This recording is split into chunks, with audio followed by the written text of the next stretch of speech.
The last unit we did FBDs, and we worked with what we called concurrent forces. Okay, concurrent forces meant that all the forces were working on one point, right? You know, a lot of times I drew a box, but basically there was a dot and all the forces were coming from that or to that, right? That makes sense? All work on the same point. So so we had an object, and it might have been a box, but basically we're talking about the point was the center of gravity for that box. Or like we had a planet, it's the center of gravity for that planet, okay? So what we're doing now is what we call parallel forces. And what that means is that you might have an object that's kind of big and wonky, and it might be something like this, like that first picture, like a dumbbell thing or something. And like this might be 20 newtons, and this is 20 newtons. And so we have a big object here, but you can't really draw, well, technically you could on this one, but you might have a whole bunch of forces working on different points of the same object. Not all right here on the center of gravity at this point. But you could say, well, there's a 20 Newton force here, and there's a 20 Newton force here, okay? And so these forces are parallel to each other, working on the same object, but actually different points on the same object, okay? And so that puts a little twist in the whole thing. Actually, it's kind of, that was a good pun there, but no one probably understood it. What we're going to do with this unit is we're going to make sure that all objects are in static equilibrium. Static equilibrium. Static means we don't want them moving at all, okay? Which is constant velocity, technically. Constant velocity of 0. Okay, so what it means is that we're not going to have anything accelerating in this unit. That should make everybody happy. Okay, so you still draw an FBD, and you still, you know, figure out what's equal and what's not, you know. And so in static equilibrium problems, everything needs to be balanced. Okay, every force needs to be balanced. There is no net force. So we're never going to start with F net equals ma. We're not going to be using that this unit. Okay, we're going to be doing all problems where it was constant velocity, basically. Okay, which means remember, all of your left forces had to equal all of your right forces, correct? And all of your ups equal all your downs. Now that was always the case. In the last problems we did, your ups always equaled your downs, right? But sometimes your rights would be more than your lefts, and though you had a net force or something. But in these problems, the lefts have to always equal the rights, and the ups always have to equal the downs. So pretty much you're going to always make these little charts, ups and downs and lefts and rights. But the problem is, and here's the new thing that I'm going to try to introduce, the one new thing, and that there's only actually one little new equation, and that's all there is for the entire unit. Because we have an object and the forces aren't all working on the same point of that object, you can have an object like this, and maybe I turn this one into a 30. Okay, or better yet, let's draw a complete different. Here's a beam. Here's a beam that's an object, and let's say we have a force of like 40 here, and we have a force of like 10 here. Okay, so these aren't concurrent forces, they're parallel forces. They're working on the same object, but they're working at different points on the same object. Okay, now we need to have ups equal downs, we need to have lefts equal rights. Okay, but the other thing that has to happen here is, what is this object going to do if you have a 40 Newton force pulling up and a 10 Newton force pulling down? That object's going to do what? It's gonna rotate, right? I can actually get objects to rotate. If I don't put the forces on the same place, they're gonna pull around like this. Okay, so we have a new thing that we need to make sure is also in equilibrium, that's balanced. We don't want this thing to accelerate up or down. We don't want it to accelerate left or right. Those are called translational directions, translational modes. We also don't want it to rotate. We don't want it to accelerate or spin faster and faster. We want it to not be rotating. We don't want it to be going up or down, left or right, or rotating. So we need to balance our ups and down forces. We need to balance our left and right forces, but we also need to balance our clockwise and counterclockwise torques. New word. New word. Okay?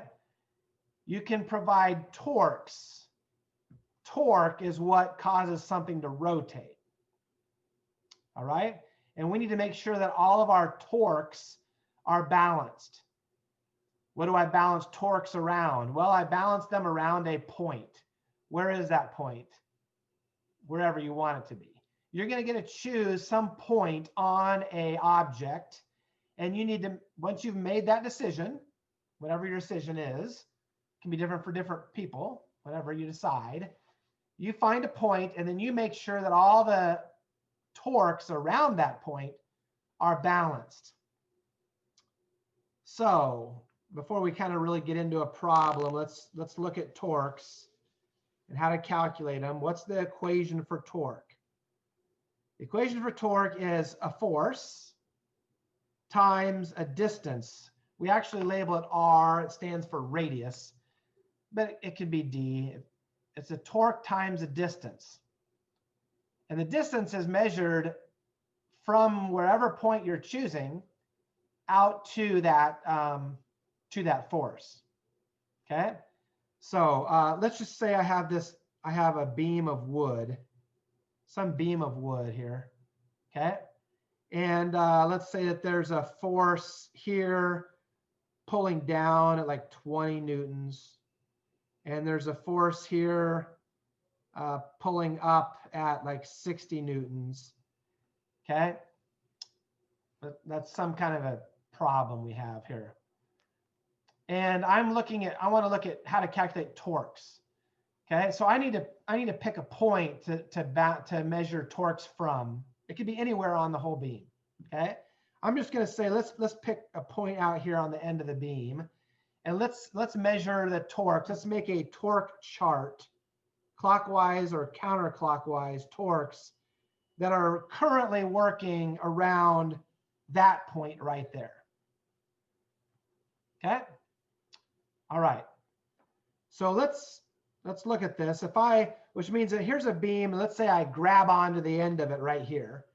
And then someone is out here, like you have a stick that you're holding, and then someone is out there a little ways away. I don't know what this, I'm going to say this is like 2 meters. Okay. And they're pulling down on that stick with 20 newtons. So you're holding onto a stick, and they're out here a little ways, and they're pulling down on the stick, right? You're going to feel that, right?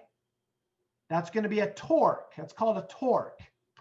It's a force times a distance away from your reference point, or where you'd be like holding it. Okay. And what is this force going to cause this stick to do around the point where you're holding it? It's going to cause it to try to rotate around like this way. Does that make sense? So this force right here at 2 meters away is going to cause a clockwise torque. It's going to try to get this beam to rotate around that way, around the reference point. So 20 times 2 is 40 Newton meters. That's actually the label for torque, Newton meters. For those of you that were in POE, we might have called it pound feet, right? This is 40 Newton meters of what kind of torque? Well, it'd be clockwise. So I put a 40 in the clockwise column. Okay, does everybody see how to use that equation? Usually it's called the force times the torque arm. We call that a torque arm. Basically, the arm is how far out the force is applying the torque. Okay, when you calculate the torque, you take the force times that distance. So what other torque do we have around this point? Well, we can go all the way over to this force. We'll call that, I don't know, 4 meters. 4 meters all the way over to times 60. And this force would be making a torque the other way, counterclockwise. So it'd be 60 times 4, that's 240 Newton meters of counterclockwise torque. Okay.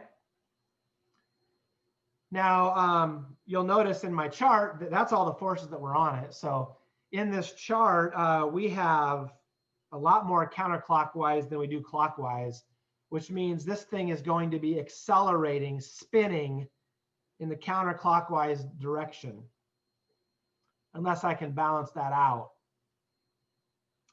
So I would need some more clockwise torque. And around this point, clockwise torque would mean a down force, right? I would have to have a down force to get clockwise torque. Any up forces are doing counterclockwise, right? So I might be able to figure out how much down force I need, okay, on here to figure out how much clockwise torque I would need.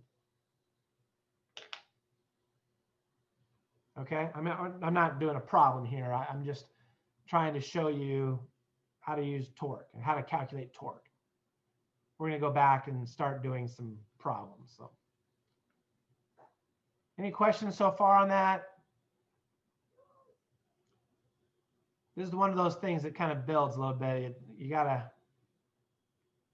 might have some questions, but if you just, kind of wait it out, it'll start all clicking. Okay, so the first item we had on there was like a dumbbell thing like this, and this is down 20, and there's down 20 here. There's 10 meters between these two things. We're just going to assume the bar in between, there's like a bar between these two weights. Just assume it's like has no weight. I mean, we don't have it's not designated, so we're just going to assume this is what we got. This is all we got. We need to make sure that this whole thing is in static equilibrium. That's the goal. Basically, the goal for the whole unit is find the equilibrium. What is the single force that I put on this object so it won't be accelerating up or down, left or right, and the extra thing is it won't be rotating either. It won't be rotating, okay? Now, the problem with this problem is your life experience tells you, you know the answer right now. I mean, it's super easy just from life experience. And you will not be actually applying the physics to figure it out. That's kind of the problem on this simple one here, okay? But we're going to try to do it applying physics to prove what the answer is. So I need a magnitude of a force. I need to know a direction of the force. Which way is it pointing? And I also need to know a third thing. I need to know the point of application. Where on this 10 meters is that force going to be so that this whole thing is in static equilibrium? So I make charts. I do a left-right chart. And I don't actually have to do it this time because there's no left and rights on this whole thing, right? We're starting with easy problems. There's no left force or right force anywhere on here, so I don't have to worry about that table. What about ups and downs? Okay, I got a 20 down right there, got a 20 down over there, and right now on this FBD, I see no up forces. So what does that tell me? I have 40 down. What do I need? Because right now this is accelerating down. I need what?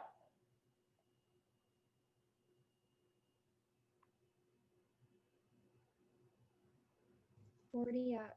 Yep, I need 40 newtons, and I need it to be pointing up. Okay, that's 2/3 of my entire answer right there. That's the magnitude, 40 newtons, and the direction, up. So I know I need 40 newtons. The direction is up. And there's only one more thing I need. Where do I put it? Where do I put a 40 Newton up force? 40 newtons up at, and then I got to say, like, from the left end, where do I apply this 40 Newton up force? Now, the point of application is how we know we're going to stop it from rotating, right? The 40 Newton up meant, hey, we don't want it accelerating down, so balance it out with a 40 Newton up. So it's not going to accelerate up or down, but that doesn't mean that the thing's not going to be rotating if I don't put it in the right place. Okay, where do I put it, by the way? What's your life experience tells you, you know exactly where to put it. Where do I put it?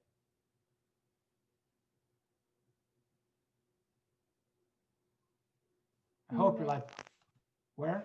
In the middle. Yeah, it has to go in the middle, right? I mean, basically, this needs to be balanced. It can't be rotating around. So this is a very symmetrical problem. You know, you got to put the 40 newtons right up in the middle for it to not rotate either way, okay? But what we want to do is we want to use physics to show that, okay?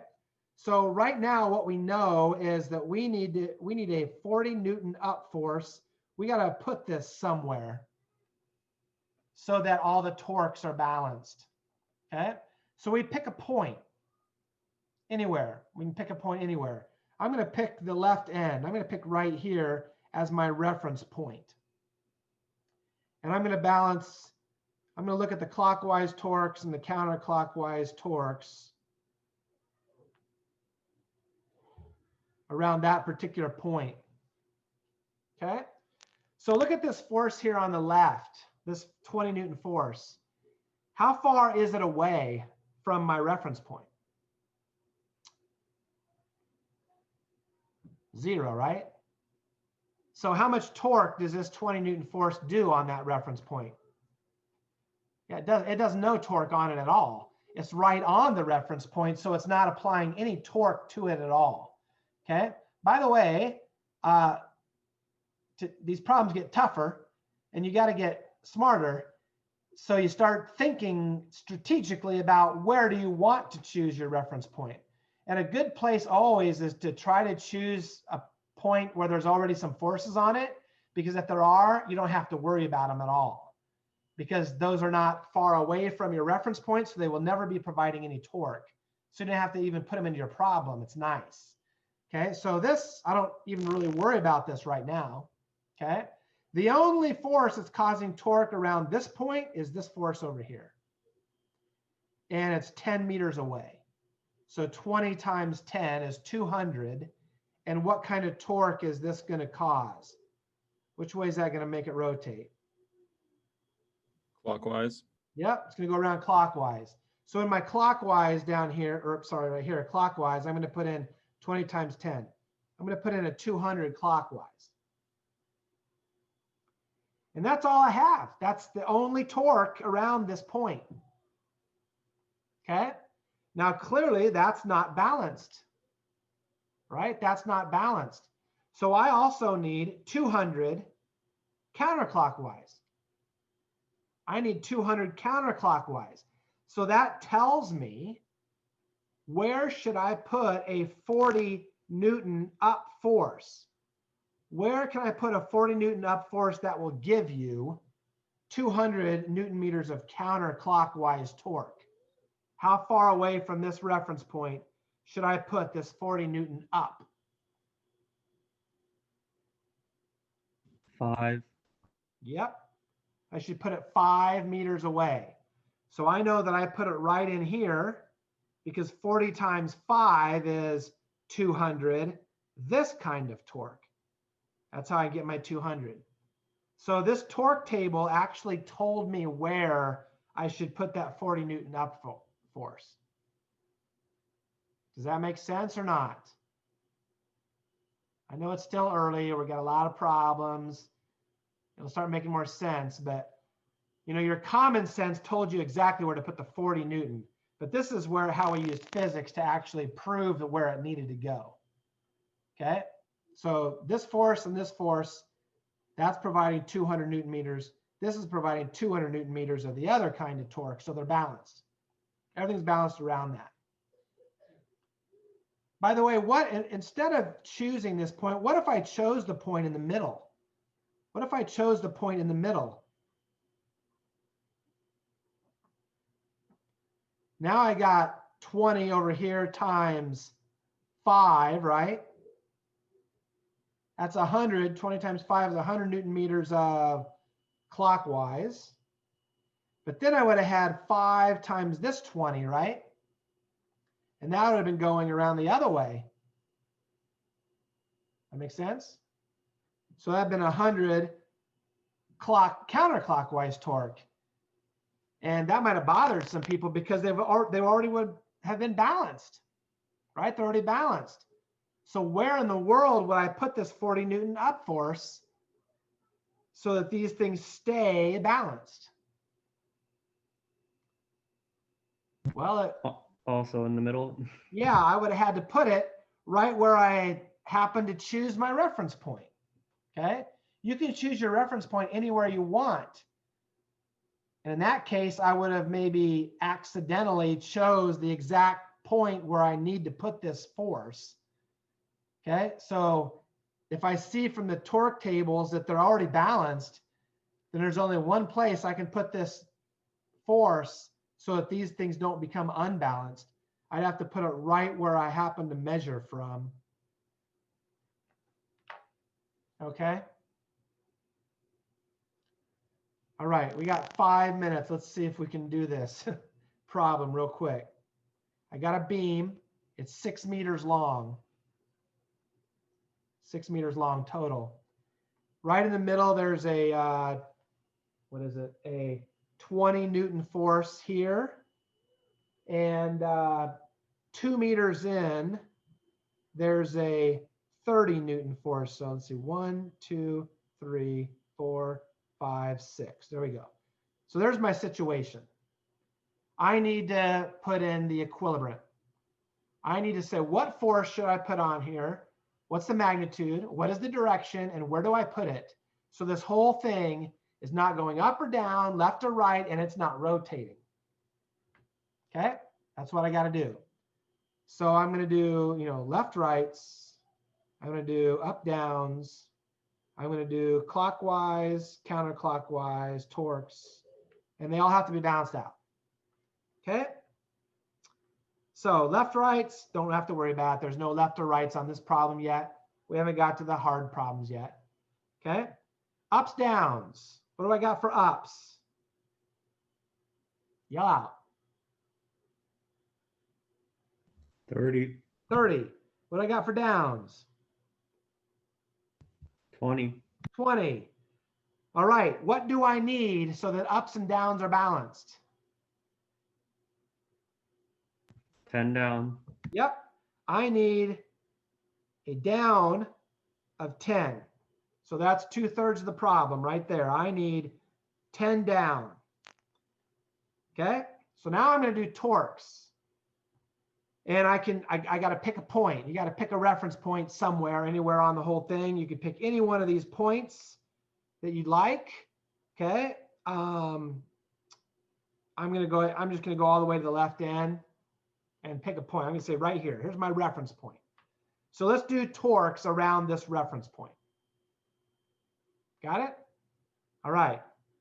1, 2, 3. 3 over times a 20 force. What kind of a torque will this force cause? Which way is this force going to rotate around my point? 60 clockwise. Yep, it's going to be clockwise, right?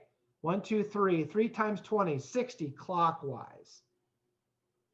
All right, let's go back to your reference point. Now let's look for another torque. 1, 2, 3, 4 times 30. And this one's going that way, right? What's 4 times 30? 120. And that would be counterclockwise. So I'm going to put 120 there. All right. That's all the torques. I got a torque there and a torque there. How much torque do I need? This thing's rotating counterclockwise if I leave it like this. How much clockwise torque do I need? 60. 60 clockwise, that's what I need. How can I get that using a 10 Newton down? Where can I put this 10, where can I hang this 10 Newton down here so that it gives me 60 clockwise? Put it from farthest from the reference point.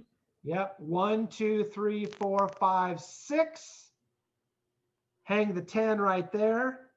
6 times 10 is 60. And that'll balance everything out. So you'll see I got 20 down, 10 down. That's 30 down.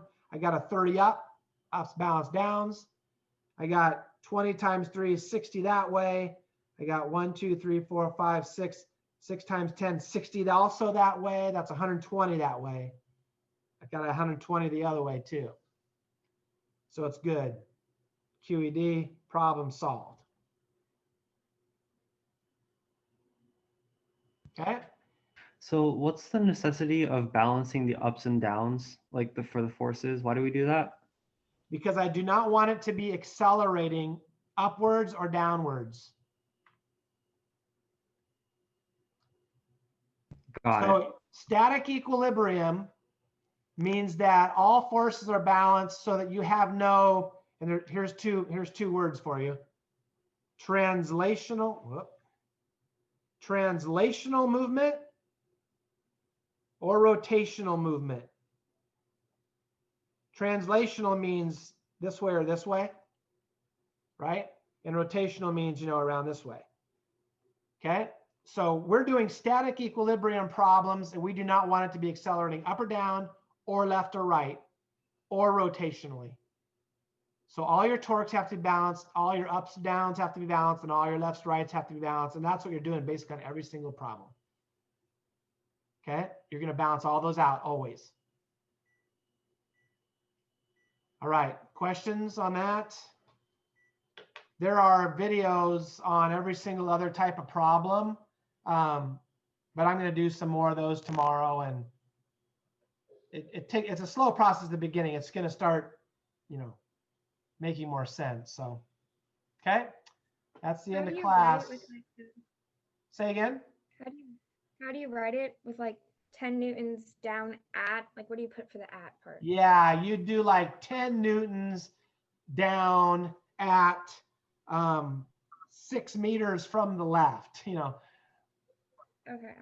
That in the ELAB, don't worry about the ELAB. The ELAB, I explicitly tell you what to put in, so it's not that bad.